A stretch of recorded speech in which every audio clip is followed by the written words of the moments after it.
right now. And we are going to make sure, let me get up our participants in case anybody else shows up, that way I can let them in, because I am both a room moderator and teaching this class. So I'll need to keep an eye on those things as we go as well. For some reason, where is my chat? Oh, because in fact, we just had one other person come. So we'll add them in. Okay, well, and feel free to keep your mics open here as we go. That's really, especially since I'm both moderating and doing this at the same time, the easiest way is if you have a question or anything, just, go ahead and ask, okay? Don't worry about interrupting me or anything like that. I usually teach this class, obviously, in person, so usually I come in with baskets full of fabric and the like, and we drape things on each other and do it a little more hands-on. So I've had to adjust a little bit and try to figure out how to do the same kind of thing without having that hands-on type of situation. So what we're going to start out, though, is just a little bit of background information. Well, first off, there's me. Although this is a Photoshop picture that a friend of mine took that I had done. Notice how I look like I'm holding the glass funny because she Photoshopped out the cell phone I was holding to take the selfie in the mirror and put my cat into it for my birthday. So kind of funny here. But in the SCA, so my persona at this point in time is a Roman citizen who is in Great Britain as the far edges of the empire, being sent away to marry a local landowner there. And he left on campaign, has not returned, and so therefore am able to be a little bit more independent. Like I said, in modern times, my name is Deborah Pettingill. I teach high school history for world history and U.S. history, and I go to school in my garb on quite a few occasions, which can be interesting because I use the fact that I have all of this in my world history class, and I do a lot of teaching to my students of what can you tell about a culture from what they're wearing, things, like the colors that are there and the weave of the fabrics and how it's draped on you and therefore what class and that. And so I start with the Roman, and we do Frankish, and I do medieval, and we go through with multiple outfits. I have a nun's habit from a pilgrimage event years ago that I was part of. And so I use the clothing to connect them with history. It also makes it fun because then things like on homecoming week when they do Decades Day, I usually show up in garb and they're like, but wait a minute. I said, hey, you didn't say which decade. You're doing the 50s, I'm doing the 1150s. So I'm kind of known for being that weird teacher who dresses up in weird clothes. So a little bit about Rome here, because the thing is, if we're going to talk about Roman clothing, we need to understand the time period because it's pretty huge. It's pretty huge. You go back to the founding of Rome all the way back and this is kind of, although we have a date here, it really is a kind of lost in history type of thing. Now, one thing as I put up here is, just because some people may or may not be familiar with it, is the idea of BCE versus CE. This is the more common use for historians in modern times of what what I knew growing up as BC is now usually referred to as BCE, before the Common Era, and what we had known as AD is now CE, or Common Era. Historians have, many more modern historians has looked at it as a way to remove the religious connotations, which BC and AD both really used, and so that this way it's a more common usage across the world, versus BC and AD are very Christian based, and so to try to make it more of a common usage among historians worldwide. And so that's what I normally use with mine here. So back 753, the founding of Rome, the Etruscan kings. This is the part lost in history, and Romulus and Remus and the like, and the founding of Rome on the 7 hills. And that is the first kind of version of Rome. And that goes all the way up to 509 BCE, which is where what we more think of Rome, which is the Roman Republic. This is the time period of the Senate, the Roman Senate, what we believe are foundations of a republic, of representative democracy are, and the like, is this time period. Take us up to 43 BCE, and this is when you get the Roman Empire, starting with Augustus Caesar. Now, so the time periods we're going to be talking here would go from all the way back in the Republic here, all the way up to when Rome falls in 476. So and that, remember, that's the fall of the Western Empire. It continues on in what we call today the Byzantine Empire, and so continues on in the East. So when we're talking Roman history, that's why I wanted to give a little overview, because you're talking a huge time period. And what I'm going to show you today will be the basis of most of that. There's some variants of things, but it really, the same basis takes you throughout that time period, is all the way from the Roman Republic here in, like I said, 500 BCE, all the way up to almost 500 CE. So over that 1,000 years. And even this is really the basis of what then becomes what we call today Byzantine. And I say what we call today that because they didn't call themselves Byzantines. They called themselves Romans. They were the continuation of the Roman Empire, just the western part of the empire had fallen. So I said, so this is a very wide time period that we can look at, and that this gives us the basis for. It's also a very wide area, and so the map here showing the reaches of the Roman Empire, and this is about the furthest that it went. It contracts and expands over time, but you see all the way up here in Great Britain. We see all the way over in the Middle East and the areas of Mesopotamia. This would be modern-day Iran, all the way North Africa, throughout all of what we consider Europe today, up into the northern parts here, all the way around the Black Sea. And so that this is also, like I said, a very wide area that we're talking here, and that the clothing we're looking at could be in any of these. So a persona that is in any of these areas, even North Africa, that this would still be appropriate. Like with my persona, although I have that I'm in Britain and in this far reaches of the provinces here, is being originally from Rome, would have brought those fashions that would have come from Rome there. So let's get into the clothing, and we're going to start with the women. And starting with the fabrics so the types of fabric, you've got a wide range. Most common in the time period would be a very lightweight wool.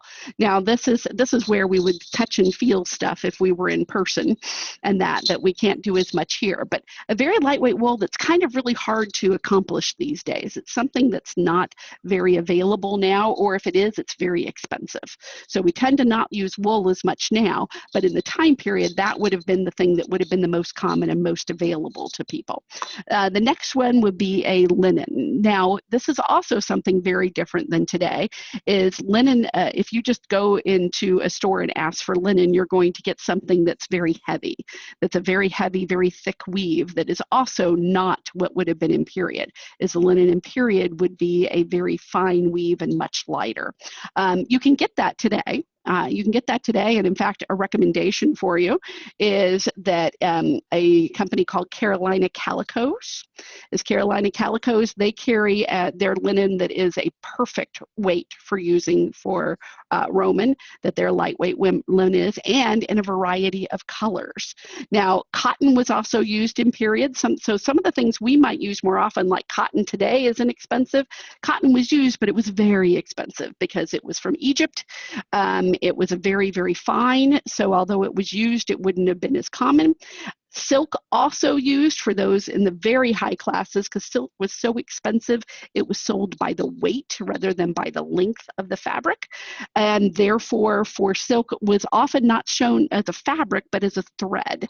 And as that thread, it would be woven in with others. So it would have been rare to have something in pure silk. That would have been incredibly expensive, something that would have been a very high upper class, where and more often it would be like a silk cotton, where it was woven together with those, because you wouldn't have been able to afford having something that was pure silk. And so that because it's so expensive. But color-wise, so the colors that I have up here on the screen is that, first off, this one on the right, This is from a book that is in the annotated bibliography that you have in your that is in the handout, but it is this one right here, and I know I'm little on the screen, so I'll put up here that this is over the years is one that's kind of become my Bible. I have a whole stack of books here, but this is the one that I kind of base many things. Even though color, the plate that is there on the right is out of this book. This book was published in 1936, I believe, and out of Johns Hopkins University. And she actually went and it's by a woman named Lillian Wilson, who kind of was the mother of much of this research in modern times. And they actually research things. I'm sorry, you're about to end up with a cat tail in the video here. Let me get the cat off the desk. We were getting an extra visitor. I'm sorry, ma'am. Yes.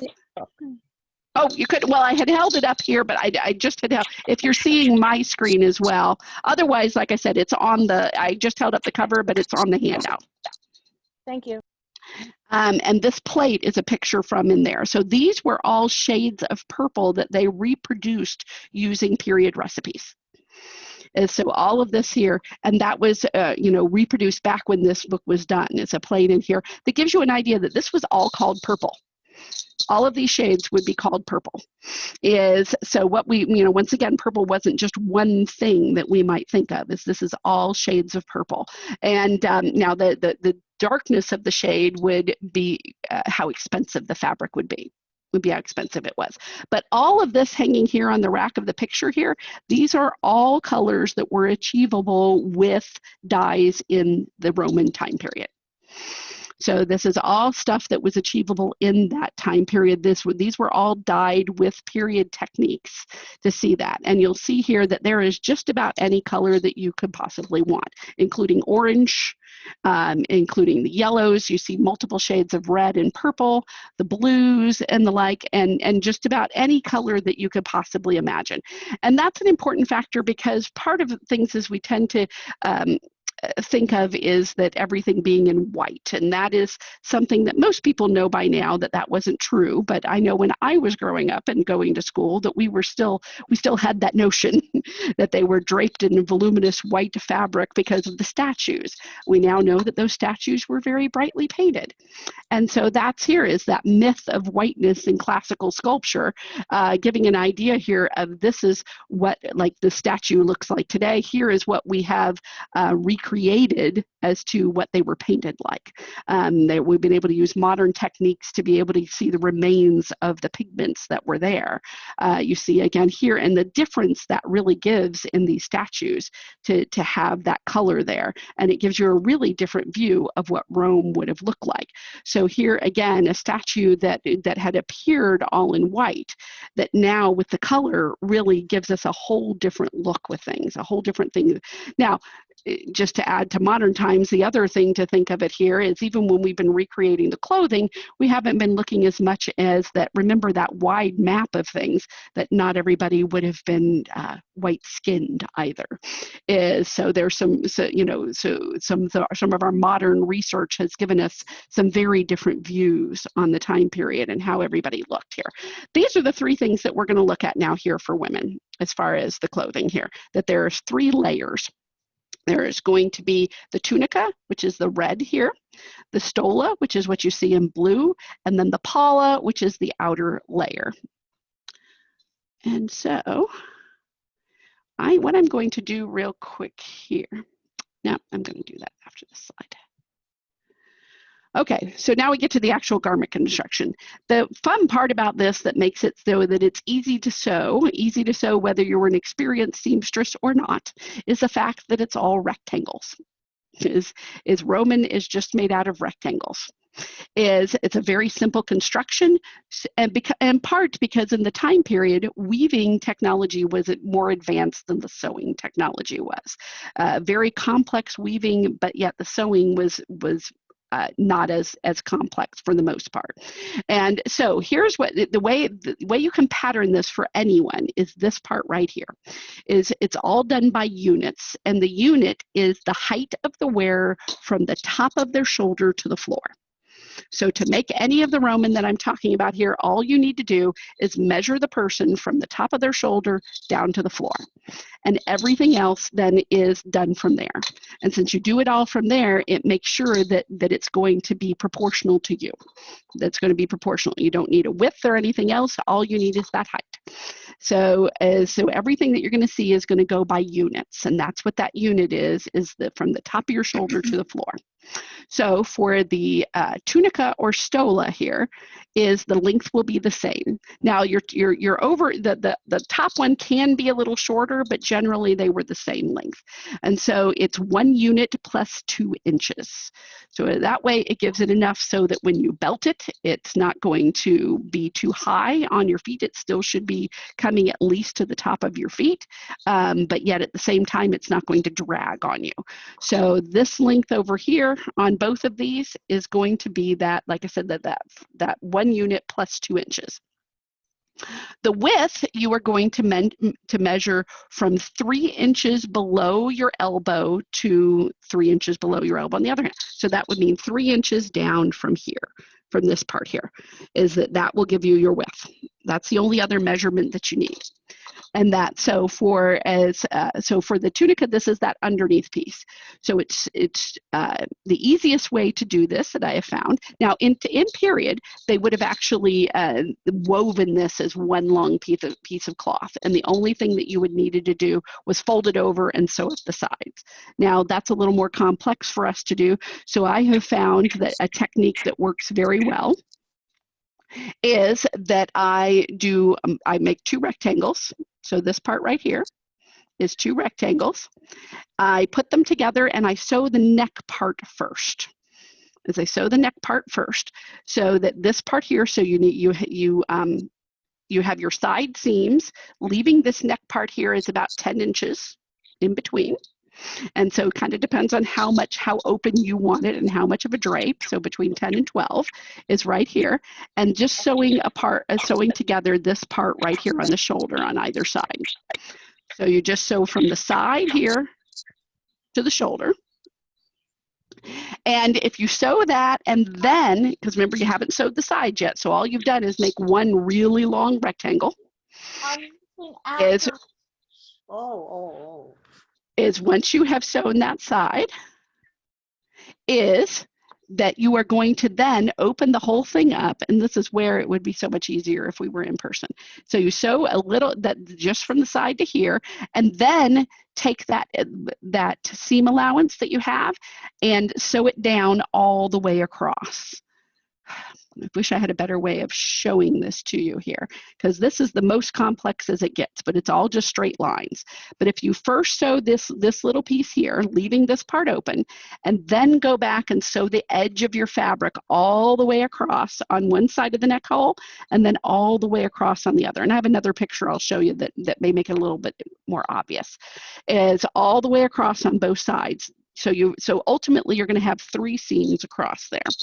And here's what I'm going to do right now. I am going to stop the share for a moment so that instead of seeing this, you should now be seeing me instead. Okay? And I didn't bring extras down with me, or I should have here, is I'm going to come close up to the screen. Up, and hopefully you can see where there's 3 lines there? Hopefully you can see that there. So this is actually where I sewed the 2 pieces together. And then this is where I sewed each side down. By doing that, it has automatically created then the neckline right here with just a straight neckline. So you can see that it's sewed across here. So I haven't had to sew any circles. I haven't had to go back and cut anything. I don't have to do anything by hand.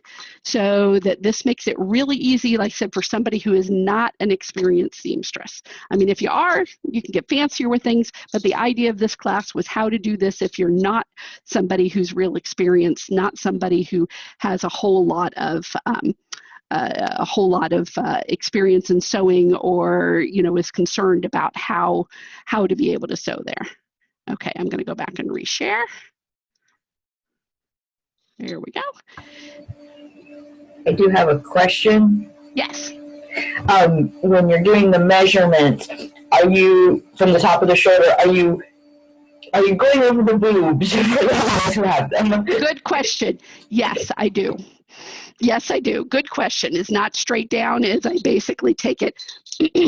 And so that's part of what helps so that the measurement works for each individual, because this way is if you are more busty, that that you'll have enough of that drape there. If you're less so, that you won't end up with it too long. Okay. Thank you. So no, good question. Thank you very much for the clarification. So anyway, Could you this explain is a little the bit more about the width part. I don't think I'm quite understanding when you're saying about from the 3 inches below the elbow to the same Okay. on the other side. Excellent. So if you were to put your hands out, make a T, that you're measuring from 3 inches from your elbow outward. So go from measure between your elbow and your wrist. So 3 inches past your elbow on the one side to 3 inches past your elbow on the other side. Okay, I got you now. Very good. Very good. Thank you. And thank you for the questions, guys, and for the clarifications. Like I said, doing this way rather than in person is a little more complex. So like I said, this is the most complex thing about the whole thing, and it's the same exact technique to wear to make a men's tunic. Is that, like I said, is just sew those short pieces, then fold down the edges and do a long seam across both sides, and now your neckline is completely done. Now your neckline is done. Now, the only other thing you need to do to have a finished tunica is to sew up the sides. Now, this is where it depends on your fabric. If you are fortunate enough to have a fabric that is the width that you want, or at least close to it, and you can use the selvage, fold it over, sew down the side, and you're done. If you're not, if if that's not a selvage and that is a cut edge, then once again, to make it the easiest for someone to just be sewing straight lines, is what I do is that so once again with this still, you remember that's going to be twice as long as this because you haven't sewed up the sides. You've made one long piece. Is I then fold this over and sew up the seam all the way down. So just a straight line. I just fold it over so that way it has, that I'm taking care of that unfinished edge. Sew it all the way down the entire length. Then fold it over, do that on both sides. Then fold it over and sew that from, leaving your armhole, and this depends on the size of your arms as to how much you need to leave that armhole. So I would say 8 to 10 inches, and once again, depending on your arms, is that then you just sew from there down. If you have already sewn that long seam across this and sew from there down, then you're done. You're done. It's all been just straight seams and you're done. Nothing crazy to do. No craziness to go on that. That's your underlayer. So that's what I'm wearing, the green layer. Now there can be another layer underneath this, which for those of you who are old enough to remember slips, I know it's, you can't even find those these days, but especially if you remember the cotton slips that were just kind of the shape of a tank top at the top and then went down about knee length or so, is you could have an undergarment underneath that would be similar to that. It would be similar to that. It would just be designed for that idea of keeping away sweat and things like that, or as well as giving you another layer if it's cold out. So this is, but you don't have that, that's not required, but you can have that extra layer. So this is what's underneath. Your stola, on the other hand, is even easier. The stola is a tube. Okay, so the stola here is a tube. All you're doing is making a tube. So once again, depending on the width of your fabric, I have some that I have been fortunate to get very wide fabric, and I'm very short. And so because of that, this length, I was able to use the selvage. If you are able to do that, then it is quite literally cut the length, sew it up one side, and you're done. And it's if you are lucky enough to get that. If not, you just make a tube. So if you're having to cut it shorter, once again, before you sew up the side, I would sew up the edges, is before you have done that. So that way you don't have to try to go around, it makes it easier to just be sewing straight lines. And so you just make sure that you have it sewn up across the top and bottom before you make your tube. If it's a selvage, you can just leave the selvage, and they did too in time period, is use the selvage of the cloth. If it's not, then just fold over and make a seam so that way you finish the edge, and then make a tube out of it.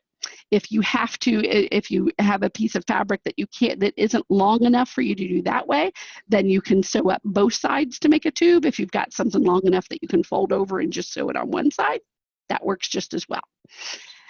Up here at the top where the X's are, this is where you're going to attach it, to attach the tube at the top, like this is here in the one that I have. And I'm going to unshare it for a second because I know I'm tiny on your screen while I'm sharing here. So to make it a little bit bigger, is that you will see here, and I'm going to get closer to the camera again, that the top of this part here, so in this case, this is selvage, and I have just pinned it. And pins are quite appropriate. You can sew it together. You can, put decorative pieces there. But I, over the years, have developed that I simply use pins because I can take them off and I can use them on other ones. They don't have, and it's very easy to just pin it together. And now the last part of it is the Paula, and this is the part that I have draped over myself. This is considerably longer, so, oops, clicked the wrong thing, is that 2.15 units. So you do some math. You take however many inches it was for you to go from that top of the shoulder to the floor plus 2 inches. Remember, that was your unit is, well, I'm sorry, not plus, it's your unit from the top of the shoulder to the floor, and you multiply that by 2.15. So to give you an idea here, because I had keep in my little notebook here where I have done this math for me. So to give you an idea, I'm 5'2", a little more big busted. So when it comes down to my unit that I work with is 56 inches. So that means the length of my Paula, to make it correctly, is 121-ish inches with 56 inches wide. So it should be that width of what you were talking, as well as then the, like I said, times 2.15. When I, and so I keep a little cheat sheet that I have that I keep in my book with those numbers in there, with the math done already. So to give some examples here, since we're talking about the Paula. So the Paula is this, so what they're seeing right here is that you can see the stola up top here. And there are a variety of ways. Like I said, I'm giving you the simplest of things. There's different ways, and different ways it can be more complex, that you can have it folded over at the top here, that there's various different ones you can do. But like I said, I'm trying to give you the simple starter kit for this. Is the Paula is this part that's draped all around. And it really is important, because when it comes to the SCA, this is the part that gives you the Roman look. Okay, the rest of it is tunics, essentially. Especially for a woman, having this draped around is what makes it look like it's Roman and feel like you're wearing Roman. So this starts at your left shoulder. It starts at your left shoulder. Notice it goes around underneath the right arm, over your head, and then back over the that left shoulder. It's back over that. Now you'll see it draped here. Yes. I'm sorry to interrupt you. You mentioned that the width of the Paula is 1 unit. Correct. And in your particular case, it's 56 inches. Do you seam it? Because most fabric is going to be like 54. Oh, correct. It depends on which fabric I'm using. And once again, you can play with this. Does it have to be exactly those? If you're just 2 inches off with 54 inches, I'd just go with the width of the fabric, honestly speaking. If you need to see, because you can. Some of these I see have decorative on it, Correct. so it would be easy enough to put an extra layer of fabric on. I just was not sure. That would work. Now in the time period, especially because we're recreating that they do. In the time period, these decorative items would have been woven into the fabric, because they wouldn't have sewn them on as likelihood. They would have been actually woven in. But since we don't have as much of that type of fabric around, then absolutely you could add these things on, and that therefore increase the width. But you're just making a rectangle in whatever way that you need to, that you can use the selvage selvage edges for whichever side if you can. You can sew up on the ends. You can put fringes on the end of them, you know, or other decorative things on the ends. But it really is, it's just a big rectangle. It's a big rectangle. And I will admit the one I'm wearing today is I also tend to be, and this one needs to be trimmed up a little bit here and that, but depending on the fabric, as I haven't even finished the end of this one, but when I'm wearing it, you wouldn't know. You wouldn't even know. So this is quite literally just a length of fabric that I have, that I don't do anything other than wrap it around me. That's how simple it can be. It's how simple that those can be. But it's, like I said, it goes over the shoulder. Now here's the thing. Trimeris being as warm as it is, there is, I do cheat a little bit for here. And my cheat is that instead of it going all the way over the shoulder, I have pulled it up and pinned it. Now, pinning would not have been, you know, there's some question as to whether there's no evidence that they pinned any of the stuff. There is some question among some costuming historians whether whether they would have. Some feel that many would have, just because of the voluminous amounts of fabric that there often would have been that you kind of had to hold in place. But nonetheless, what I do is pin it here instead of properly, it should be going all the way over my shoulder with the other layer going over. But being that most times it is very hot. Now, if it's cold out, I'll do that. But here in Trimeris, it's not usually cold out. And so I pin it so it drapes in the front, because once I have the other end going down in front of it, you can't tell one way or another. And that way you don't have as many layers over that arm. So it both makes it cooler than if you have that extra layer, but also makes it so that it is lighter on your arm and gives you a little bit more freedom.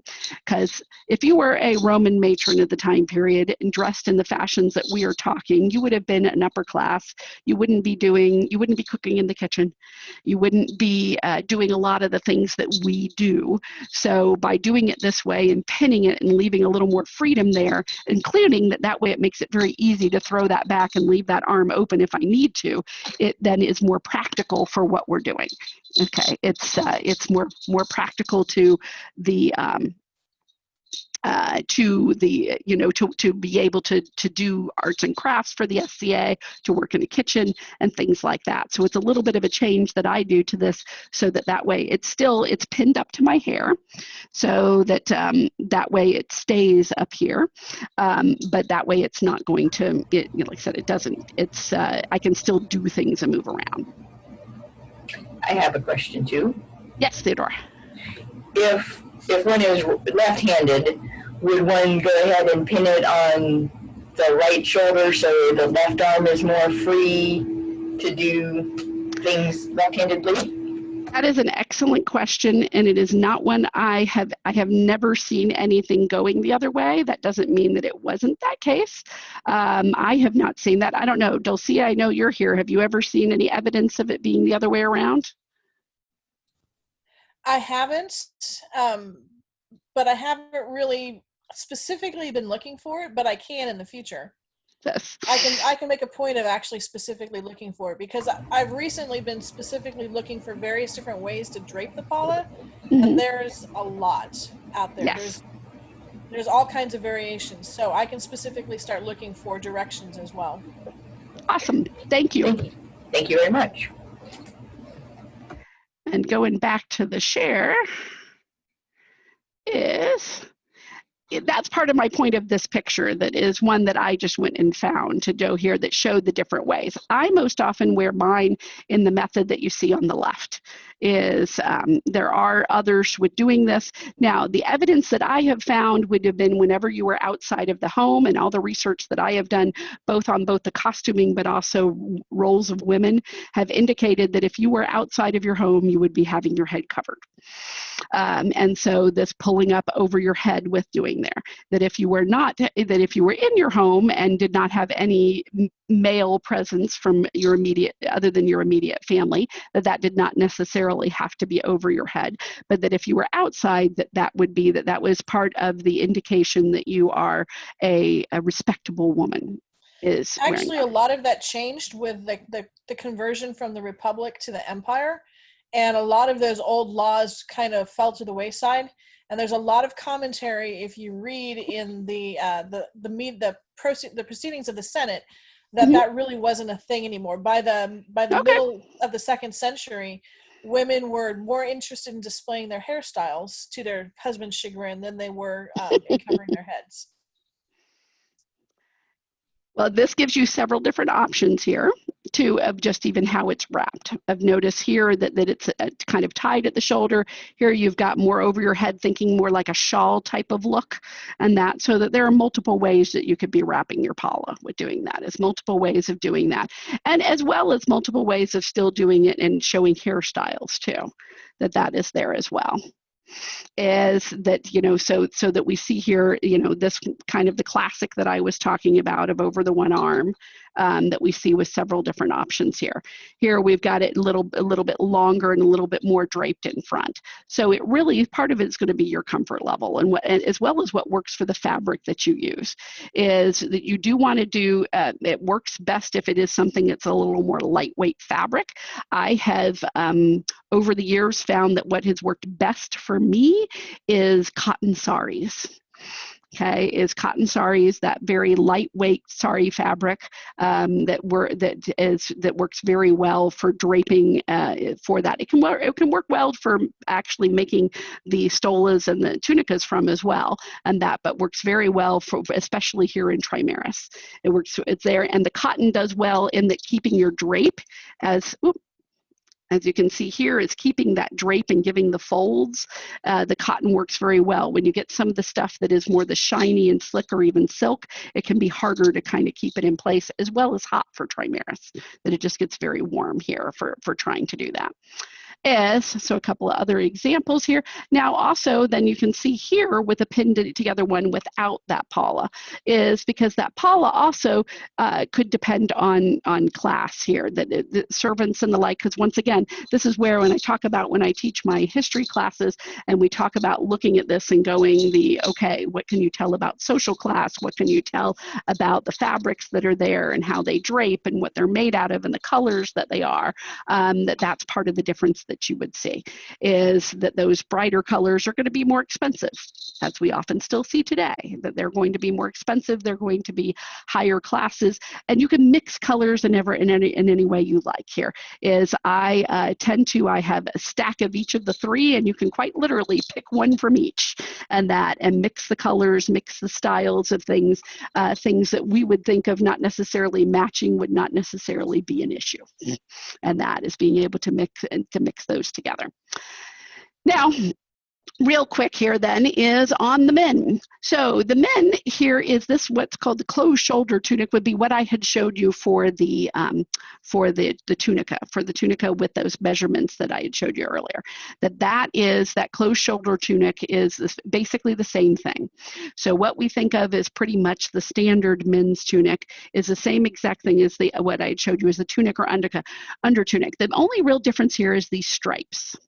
These stripes are clavy, which were actually woven into the fabric, is you more often you see on the men. That's not something you see on the women's, but once again, that's generally an undergarment, so not really much purpose in it.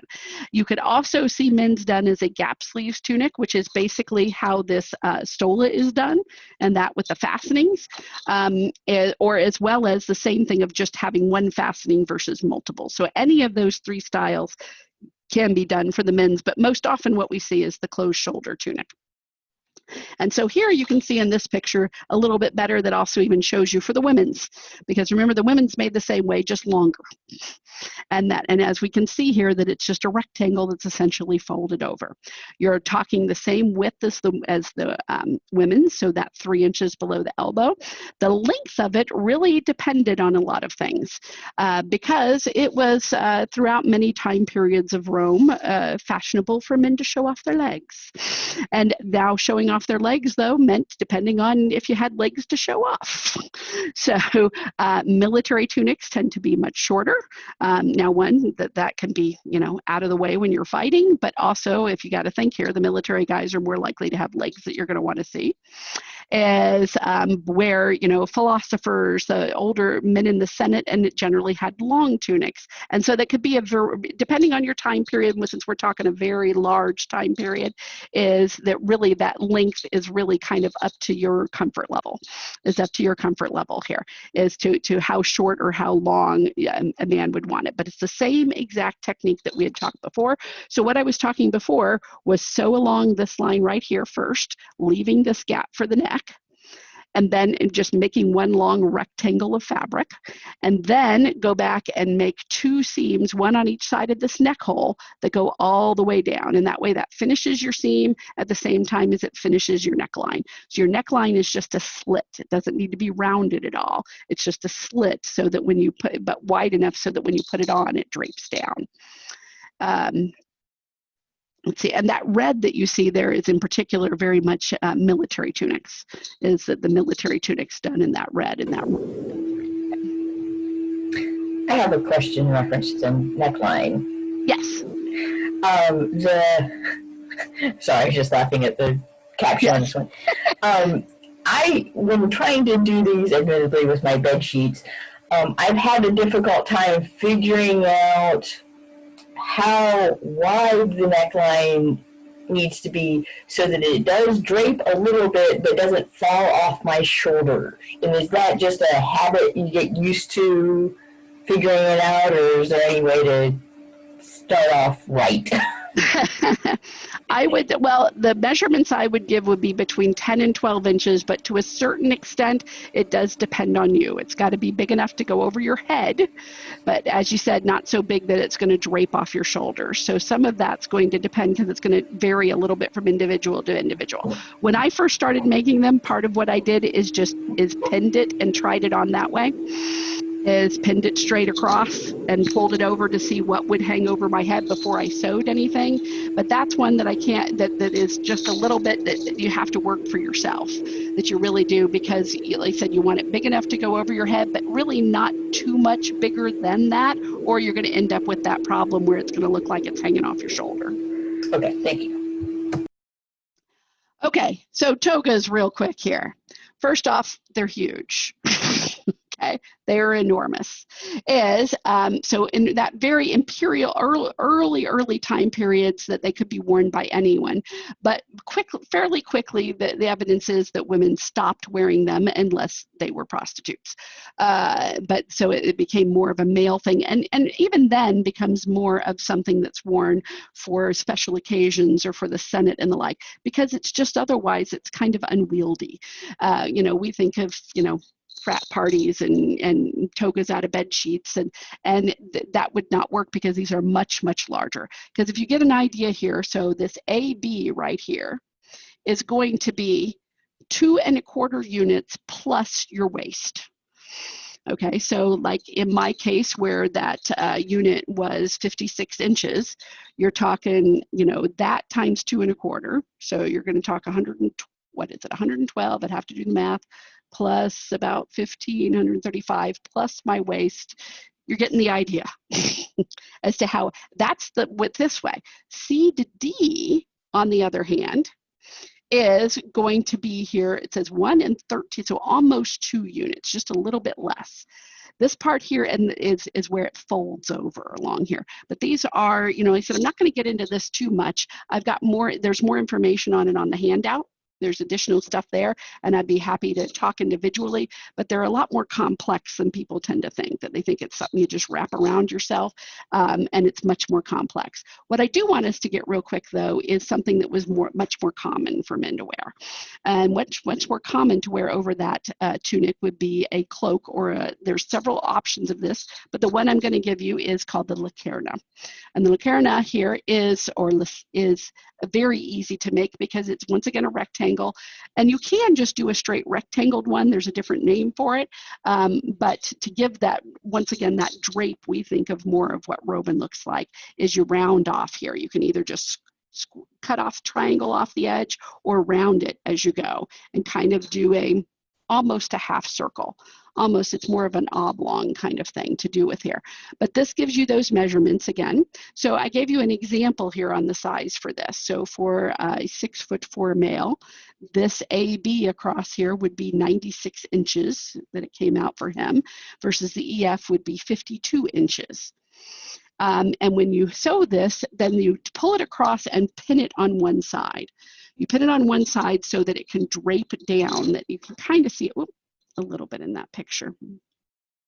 Unfortunately, I was trying to dig for photographs and I wasn't able to find them at the moment, so I've got to use some drawings rather than the photographs.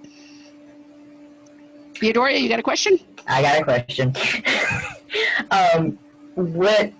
What is the part that's going around his neck? Is that the AB or that the CD? It is AB. Okay. It is this part right here. So basically, E, the central part here, should be sitting about here on the left shoulder. Oh, okay. Okay, so E would be right here, pulled around your neck with enough to drape it a little bit, and then pinned. Okay, then pinned. And now in this particular one, you'll see that then one end of it's coming over the shoulder and the other over here. I've got some other drawings. So as you can see here, now this one isn't rounded off. This is that square, like I was talking, that it's more square, but it's just, that's the middle of it pinned, and then draping down, can be draping down front and back. You can pull this over so it covers your arm. And then these drawings, more period drawings here, you see you can just throw it back over your shoulder. So once again, depending on the drape and the fabric. The one this guy's wearing here, I would say is wool. So you see that it's a little bit thicker with this. You do it with linen and you can really get this drape. So here, E would be right here, pulled around here so that this way now his arm is free because he's got it front and back. But you can also take this corner and toss it over the other shoulder. Kind of gives a draped cowl look in the front, and then leaves your arms pretty much free. Those would be worn with the military as well, as it's very similar to the military cloak that was worn as well, that could just be pinned at both shoulders, or as far as the armor goes. But it's the same, it's basically the same cut and style as part of this. Cool, thank you. So to do men's, it's really simple. That square tunic, and then this, and then this cloak over the top, and you've got the Roman look down. Now we're running short on time, so this is on the handout. So if you didn't get the handout yet in the chat, that the Google link is there. It will also be shortly put up on the site for TRU too, that it hadn't been up there yet, but I'll make sure that it gets sent over to put there.